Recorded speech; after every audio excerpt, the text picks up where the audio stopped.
Hello friends. So today நம்ம என்ன பண்ண போகிறோம்னா ES32க்கு வந்து ஒரு ஹோல்டர் தான் ரெடி பண்ண போகிறோம். அதை வந்து 3D பிரிண்ட் பண்ண போகிறோம். ஸோ அதுக்கு வந்து நம்ம பேசிக் ஸ்கெட்சிங் ஃபஸ்ட்டு பண்ணிக்கலாம் டைமென்ஷன்ஸ்க்காக.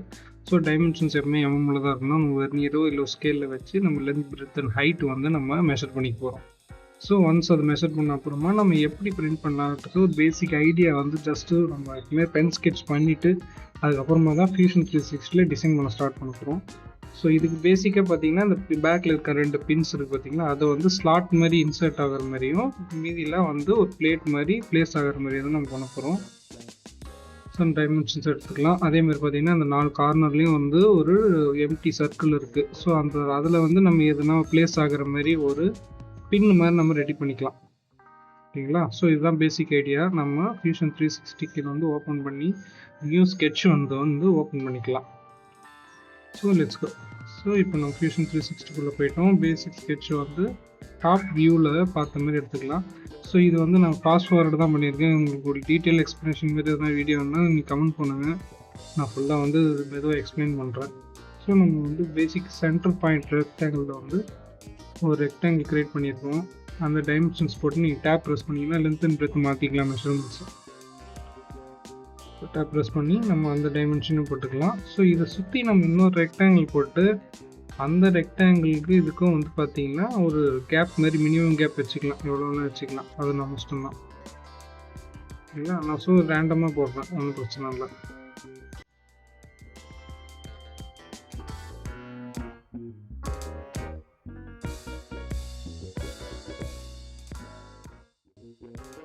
ரேண்டமாக போட்டுக்கலாம். ஸோ இப்போ பார்த்தீங்கன்னா சென்டர் ரெக்டாங்கிள் வந்து நம்ம ஸ்லாட் க்ரியேட் பண்ணுறதுக்காக ஒரு மிட் பாயிண்ட்லேருந்து ஒரு 1 mm திக்னஸோட எடுத்து ஒரு மிட் பாயிண்ட் மாதிரி செட் பண்ணிக்கிட்டு அங்கேருந்து நம்ம என்ன பண்ண போகிறோம்னா அந்த ஸ்லாட் க்ரியேட் பண்ணுறதுக்காக ஒரு ரெக்டாங்கிள் வரைய போகிறோம். ஸோ அது மிட் பாயிண்ட்லேருந்து ஆரம்பித்து நம்ம எடுக்க போகிறோம்.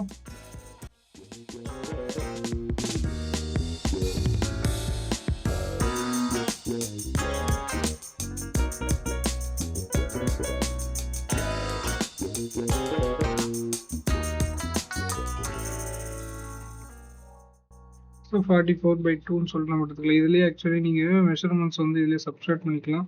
ஸோ லைன் வந்து பார்த்தீங்கன்னா கன்ஸ்ட்ரக்ஷன் லைனாக வந்திருக்கு. ஸோ கன்ஸ்ட்ரக்ஷன் லைனாக வரக்கூடாது. எப்பவுமே நம்மளுக்கு வந்து கன்ஸ்ட்ரக்ஷன் லைன் இல்லாமல் சாலிட் லைன் தான் வரணும். கன்ஸ்ட்ரக்ஷன் லைன் வந்து சைடில் ஸ்கெட்ச் பேலட்டில் நீங்கள் அதை மாற்றிக்கலாம். ஸோ சேஞ்ச் பண்ணிட்டு ஸோ இங்கே பண்ணிக்க போகிறோம். சைட்லேயே இது கன்ஸ்ட்ரக்ஷன் லைனாக வருது. ஸோ அதை நம்ம வந்து திரும்ப போயிட்டு ஸ்கெட்ச் பேலட்டில் வந்து கன்ஸ்ட்ரக்ஷன் லைன் எடுத்து சாலிட் லைனாக மாற்றிக்கலாம். ஸோ இப்போ இந்த ரெக்டாங்கில் இந்த ரெக்டாங்கிலையும் நம்ம ப்ரெஸ் பண்ணி கனெக்ட் பண்ணிக்க போகிறோம். ஸோ பார்த்தீங்கன்னா இது ஒரு ப்ரொஃபைலாக உங்களுக்கு க்ரியேட் ஆயிடுச்சு. ஸோ ப்ரொஃபைல் எப்பவுமே உங்களுக்கு பார்த்தீங்கன்னா கிளிக் பண்ணிங்கன்னா ப்ளூ கலரில் வரும். ஸோ ப்ளூ கலரில் வந்தீங்கன்னா அது ஒரு கம்ப்ளீட் ப்ரொஃபைல், அதாவது லூப் உள்ள ப்ரொஃபைல் மாதிரி. ஓகேங்களா? ஸோ இதே வந்து நம்ம ஆப்போசிட் சைட் ரைட் சைட்லேயே நம்ம பண்ண போகிறோம். இதே ரைட் சைடில் பண்ணிக்கிட்டு நம்ம என்ன பண்ண போகிறோம், அடுத்து வந்து சர்க்கிளுக்கு வந்து என்ன ஒர்க்கோ அதாவது அந்த 4 கார்னர் சர்க்கிள் இருக்குது பார்த்தீங்கன்னா, அந்த சர்க்கிளுக்கு நம்ம ரெடி பண்ண போகிறோம். ஸோ இப்போ பார்த்தீங்கன்னா ப்ரொஃபைல் வந்துடுச்சு. ப்ரொஃபைல்னால் இது கரெக்டாக இருக்குது, எதுவும் வந்து ஓப்பன் பாயிண்ட்ஸ் கிடையாது. ஸோ நம்ம இதையே வந்து நம்ம அங்கேயும் வந்து ரெப்ளிகேட் பண்ணிக்கலாம்.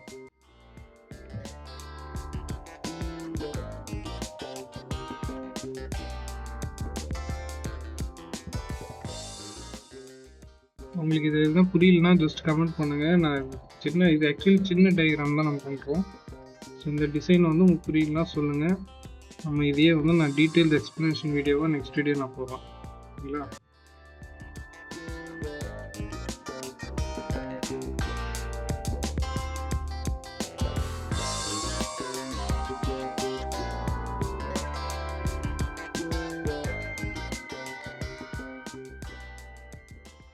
ஆக்சுவலி இந்த நம்ம டிசைன் எடுக்கிறது வந்து நிறைய வேஸ் இருக்குது. நான் வந்து இந்த வேஸ் பண்ணியிருக்கேன். இதோட எஃபிஷியண்ட்டான வே ஆக்சுவலி நிறைய பேர் ப்ரொஃபஷனல்ஸ் யூஸ் பண்ணுவாங்க.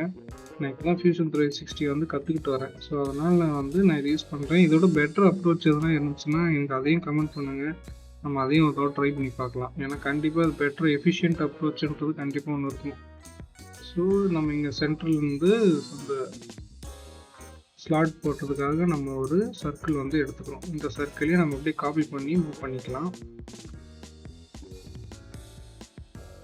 சேம் அதையும் வந்து நம்ம கீழேயும் வந்து அந்த டபுள் சர்க்கிளையும் அந்த அப்படி கீழேயும் காப்பி பண்ணி போகிறோம்.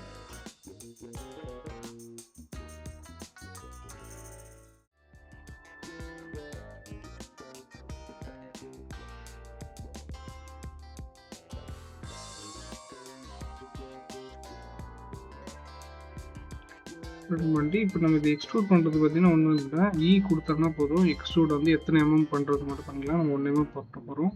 அதே மாதிரி அந்த சர்க்கிளையும், அதாவது அந்த டாட்ஸ்லேயும் வந்து பார்த்தீங்கன்னா நம்ம எக்ஸ்ட்ரூட் பண்ணுறோம். அப்போ தான் அந்த ESP32 போர்டு வந்து கரெக்டாக போய் சீட்டிங் ஆகும். ஸோ அதுக்கே நம்ம வந்து எக்ஸ்ட்ரூட் பண்ணிக்கலாம். அதுவும் பண்ணியாச்சு.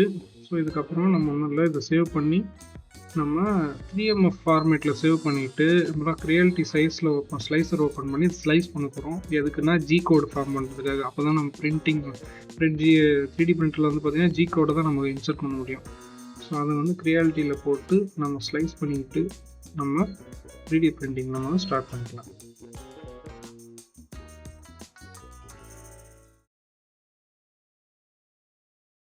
ஸ்லைஸ் பண்ணிக்கிங்க. இப்போ பார்த்தீங்கன்னா டைமிங் வந்து 9 மினிட்ஸ் வந்து காட்டியிருக்கு. எவ்வளோ ஃபிலமெண்ட் வெயிட்டும் வந்து காட்டியிருக்கு. ஓகேங்களா? ஸோ இதெல்லாம் செக் பண்ணிக்கிட்டு நம்ம 3D பிரிண்டிங் ஸ்டார்ட் பண்ணிக்க வேண்டியதுதான். ஸோ நம்ம 3D பிரிண்டிங்குள்ளே போயிட்டோம். ஸோ பிரிண்ட் சர்ஃபேஸ்க்குள்ளே பார்த்தீங்கன்னா ESP32 இருக்குங்க. அதை கிளிக் பண்ணி போகிறோம். கேலிப்ரேட் நம்ம ஆல்ரெடி பண்ணதுனால அது தேவையில்லை. ஸ்டார்ட் பண்ணியாச்சு.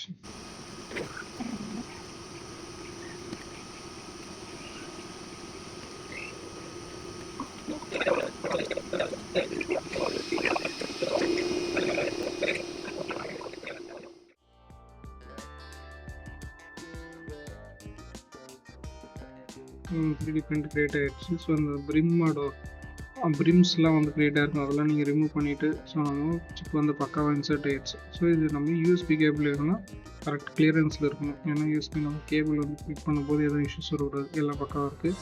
ஸோ இது வந்து இப்போ இதுக்கு ஒரு ஸ்டாண்ட் வந்து கிரியேட் பண்ண போகிறோம். ஸோ ஸ்டாண்டர்ட் டைமென்ஷன் நம்ம வந்து ரேண்டமாக தான் எடுக்க போகிறோம், கால்குலேட் பண்ணல. ரேண்டம் கால்குலேஷன் இந்த பிளேட்டோட வித்து பார்த்தீங்கன்னா 35 mm. ஸோ 35 mm இருக்கும்போது இது வந்து அட்லீஸ்ட் 3/4 லென்த்தில் இருந்தால் தான் அது உங்களுக்கு வெயிட் பேலன்ஸ் பண்ணும். ஸோ இந்த கீழே இருக்க அந்த ட்ரையாங்கிளோட பேஸ் வந்து அட்லீஸ்ட் ஒரு 20-25 mm இருக்கணும். ஸோ நம்ம அதை ரேண்டமாக எடுத்து நம்ம க்ரியேட் பண்ண போகிறோம். ஸோ நம்ம just let's go to Fusion 360. இங்கே பார்த்தீங்கன்னா பேசிக்காக ஒரு ஃபைல் கிரியேட் பண்ணி இதை எக்ஸ்ட்ரூட் பண்ணியிருக்கேன். நம்ம ஷார்ப் எட்ஜஸ்லாம் வந்து நம்ம இது பண்ணிக்க போகிறோம்.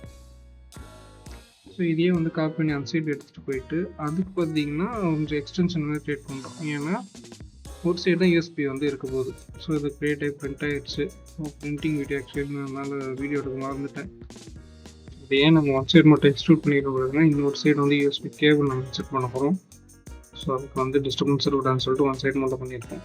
இது அசம்பிளி பண்ணிவிட்டு நம்ம செக் பண்ணுவோம். ஸோ அசம்பிளி எல்லாம் பர்ஃபெக்டாக தான் இருக்குது.